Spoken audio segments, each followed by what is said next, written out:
Hello there, this is David from David Books and Comics, and today I want to talk about not this book actually. This is only a reference book, The Fine Art of Murder, with excellent articles. It's edited by Ed Gorman, Martin H. Greenberg, Larry Segriff, and John L. Breen.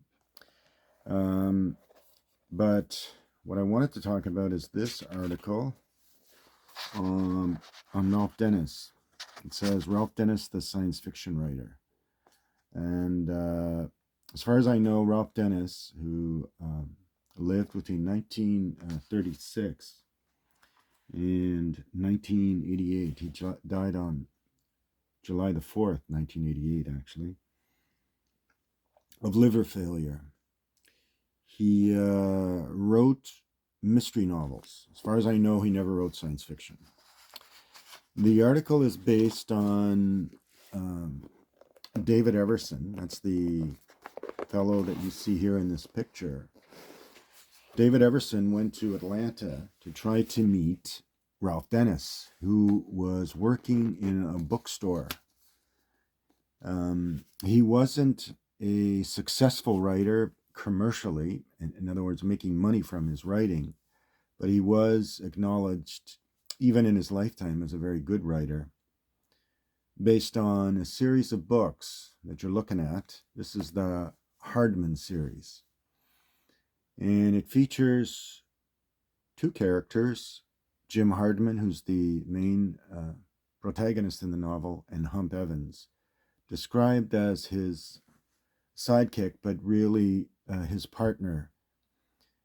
Jim Hardman is an unlicensed private investigator who investigates unusual, is hired actually for his reputation as solving crimes, and is hired to investigate different crimes that occur during the 12 book series. This is actually the first one. This is Hardman #1. They were marketed by Popular Library as a men's action adventure novel. So to cash in basically on the popularity of things like The Executioner and The Destroyer and so on. But they stand on their own, not as so much as men's action adventure novels, but as serious mystery novels. So this is #1. This is the paperback original, very rough copy of Atlanta Death Watch.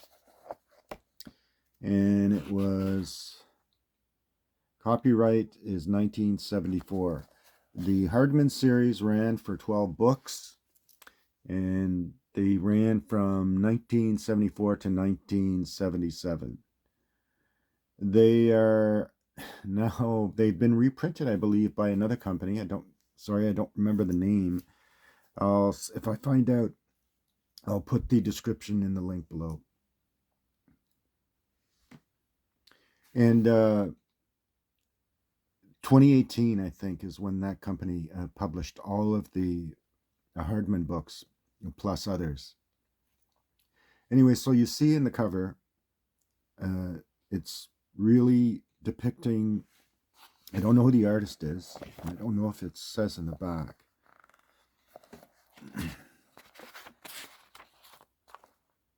Yeah, it doesn't say. I don't know. I'm not sure. We'll see. There's a signature on one of them. So this is #1. This is #2. And there is a signature. You can't see it though. You need a microscope to see it. Anyway, this one's called Charlton Knight's Back in Town. The partner is Hump Evans. He's an ex-NFL football player, and he figures in much of the physical action scenes that occur in the novels. So the first novel is a mystery about this young woman who gets kidnapped At first, Hardman was hired by her father to watch her as she's going to college. And then at one point, she disappears. Hardman finds her dead in a car. And some other character, a kind of secretive mob boss, hires him to find out who the murderer is. There are a plethora of suspects, including the young woman's father, and Evans and Hardman are hired basically to find out who the murderer is by the secretive mob boss. Interesting mystery novels, and well worth the read, and unheralded during the initial publication, but subsequently made popular by many of the people who are basically influenced by the mystery novels. So that's number one. Number two, Charlton Knight's Back in Town. First one's called Atlanta Death Watch. This is the other one I have. It's Hardman number 6, Murder's Not an Odd Job. The covers are excellent. It's one of the reasons why another one of the reasons why I collected the books. Another one is this one. This one's called Working for the Man. You can see the blurb from the New York Times. They were accoladed by different publications in their lifetime, in their existence, but it didn't translate into sales. And this is the last one in the series. This one is the Buyback Blues, Hardman number 12. All right. Let's see if, and this one was published. Just have a look here. Yeah, so that's the entire run. You have Atlanta Death Watch, Charlton Knights in Town, The Golden Girl and All, Pimp for the Dead, Down Among the Jocks, Murder's Not an Odd Job, Working for the Man, The Deadly Cotton Heart, The $1 Ripoff, Hump's First Case, The Last of the Armageddon Wars.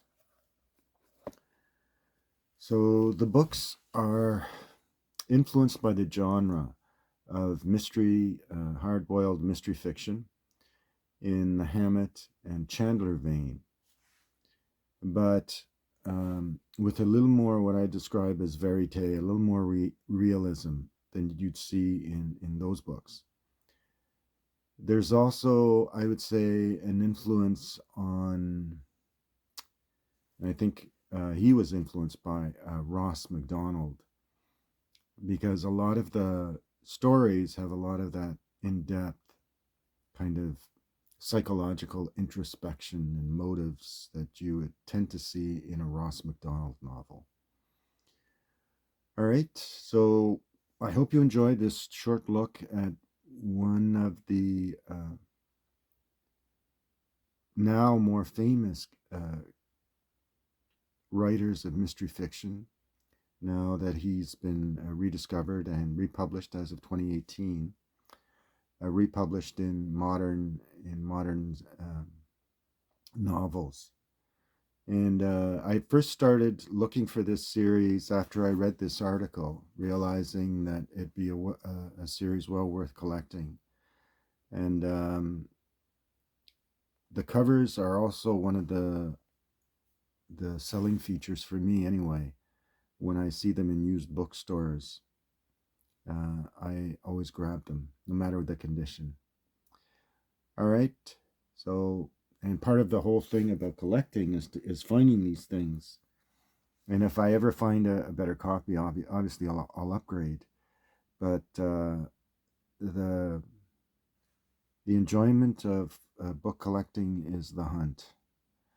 All right, so I hope you enjoyed this, and remember to give me that like, the thumbs up, and thanks everyone for the subscriptions because the channel is growing, and all the views and comments, which are always welcome. All right, thanks. Bye.